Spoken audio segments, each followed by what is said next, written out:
અર્જુન, ભગવાન શ્રી કૃષ્ણને કહે છે કે પુરુષ એટલે શું? પુરુષોત્તમ કોને કહેવાય?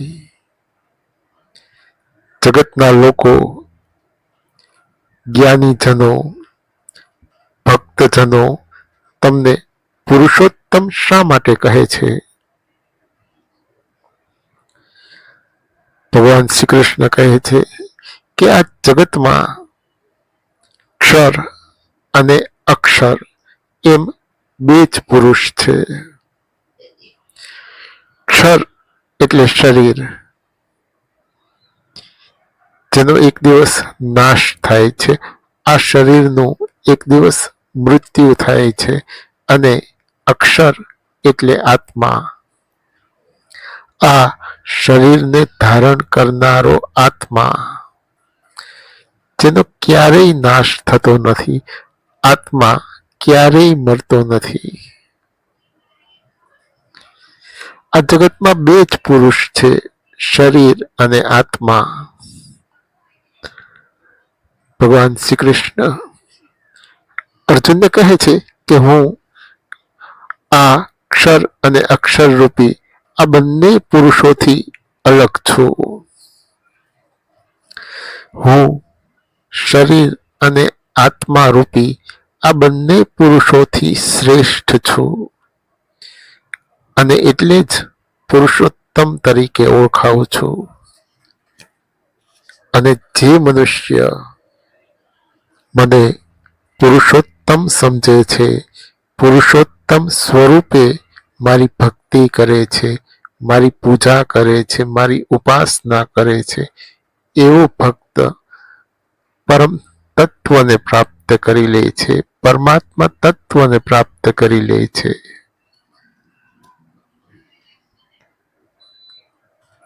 અર્જુન, ભગવાન શ્રી કૃષ્ણને કહે છે કે કેટલાક મનુષ્ય તમારા સગુણ સ્વરૂપની ઉપાસના કરે છે. કૃષ્ણ જ પરમ તત્વ છે, કૃષ્ણ જ પરમાત્મા છે, કૃષ્ણ જ પરબ્રહ્મ છે. એવા ભાવ, એવી શ્રદ્ધાથી તમારી ભક્તિ કરે છે, તમારી પૂજા કરે છે, તમારી ઉપાસના કરે છે. તો બીજી બાજુ કેટલાક મનુષ્ય તમારા નિર્ગુણ, નિરાકાર બ્રહ્મ સ્વરૂપની ઉપાસના કરે છે. તો આ બંને પ્રકારની ઉપાસના કરનાર ઉપાસકોમાંથી શ્રેષ્ઠ કોણ છે? તમને કેવો ભક્ત પ્રિય છે? ભગવાન શ્રી કૃષ્ણ કહે છે કે જે મનુષ્ય મારા સગુણ સ્વરૂપની ઉપાસના કરે છે, કૃષ્ણ જ પરમ તત્વ છે, કૃષ્ણ જ પરમાત્મા છે, કૃષ્ણ જ પરબ્રહ્મ છે. એવા ભાવ, એવી શ્રદ્ધાથી મારી ભક્તિ કરે છે, મારી પૂજા કરે છે, મારી ઉપાસના કરે છે, એવો ભક્ત શ્રેષ્ઠ છે. એ મારામાં ચિત્ત લગાડનાર મનુષ્યનો હું તરત જ આ નાશવંત સંસારમાંથી ઉદ્ધાર કરું છું. માટે અર્જુન, તું મારામાં મન લગાવ. આમ કરવાથી તું મને પરમાત્મા સ્વરૂપે પ્રાપ્ત કરી લઈશ. જો તું આમ કરવામાં અસમર્થ છો તો યોગ દ્વારા મને પ્રાપ્ત કર. યોગનો અભ્યાસ કર, યોગમાં સિદ્ધિ પ્રાપ્ત કર. અને આવી રીતે યોગમાં સિદ્ધિ પ્રાપ્ત કરવાથી પણ તું મને પરમાત્મા સ્વરૂપે પ્રાપ્ત કરી લઈશ. જો તું આમ કરવામાં પણ અસમર્થ છો તો કેવળ મારા માટે કર્મ કર. હું જે પ્રમાણે કહું છું એ પ્રમાણે કર્મ કર. ધર્મના રક્ષણ માટે કર્મ કર. આમ કરવાથી પણ તું મને પરમાત્મા સ્વરૂપે પ્રાપ્ત કરી લઈશ. જો તું આમ કરવામાં પણ અસમર્થ છો તો ઈશ્વર પ્રીત્યર્થ કર્મ કર. જે ઈશ્વરને પ્રિય છે એવા કર્મો કર, યજ્ઞ કર, તપ કર, દાન કર. આમ કરવાથી પણ તું મને પરમાત્મા સ્વરૂપે પ્રાપ્ત કરી લઈશ. જો તું આમ કરવામાં પણ અસમર્થ છો તો જીતેલા મનવાળો થા. ભગવાન શ્રી કૃષ્ણ અર્જુનને કહે છે કે તું જીતેલા મનવાળો થા, તારા મનને જીતી લે. જ્યારે મનુષ્ય એના મનમાં કોઈ પણ વાતની, કોઈ પણ વસ્તુની ઈચ્છા રહેતી નથી. મન ઈચ્છાઓથી મુક્ત થઈ જાય છે ત્યારે એવું મનુષ્ય એના મનને જીતી લીધું ગણાય. માટે અર્જુન, તું જીતેલા મનવાળો થા.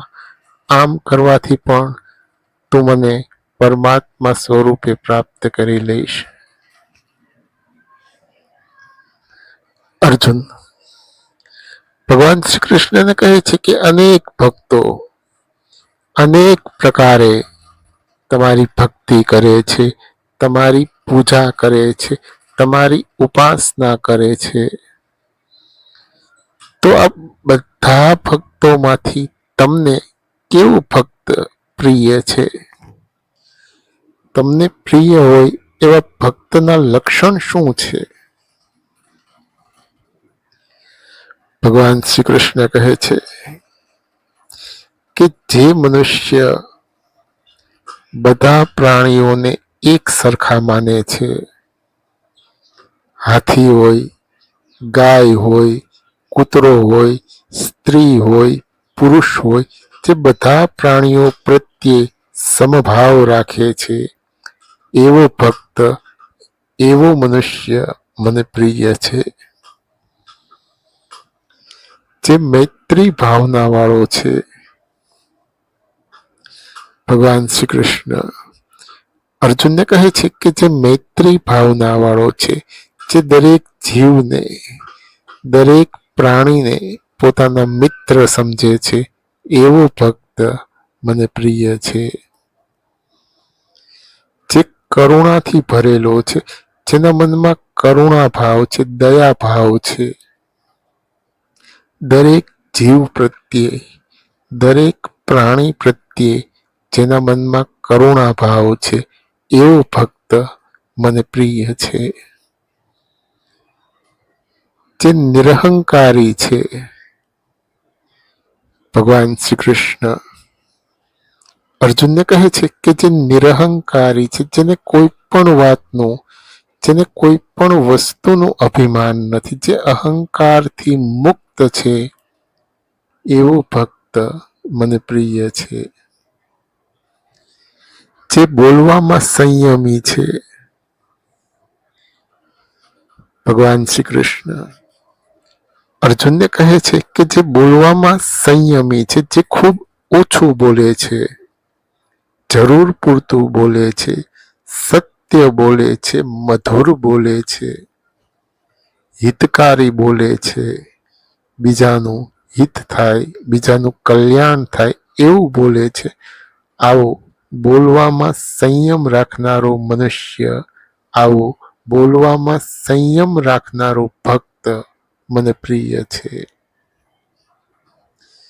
જે સંગરહિત છે. ભગવાન શ્રી કૃષ્ણ અર્જુનને કહે છે કે જે સંગરહિત છે, જે કોઈના પણ સંગમાં નથી રહેતો, જેને એકાંત પ્રિય છે અને એકાંતમાં રહીને પરમ તત્વનું, પરમાત્મા તત્વનું સ્મરણ કરે છે, એવો ભક્ત મને પ્રિય છે. જે સ્થિર બુદ્ધિવાળો છે.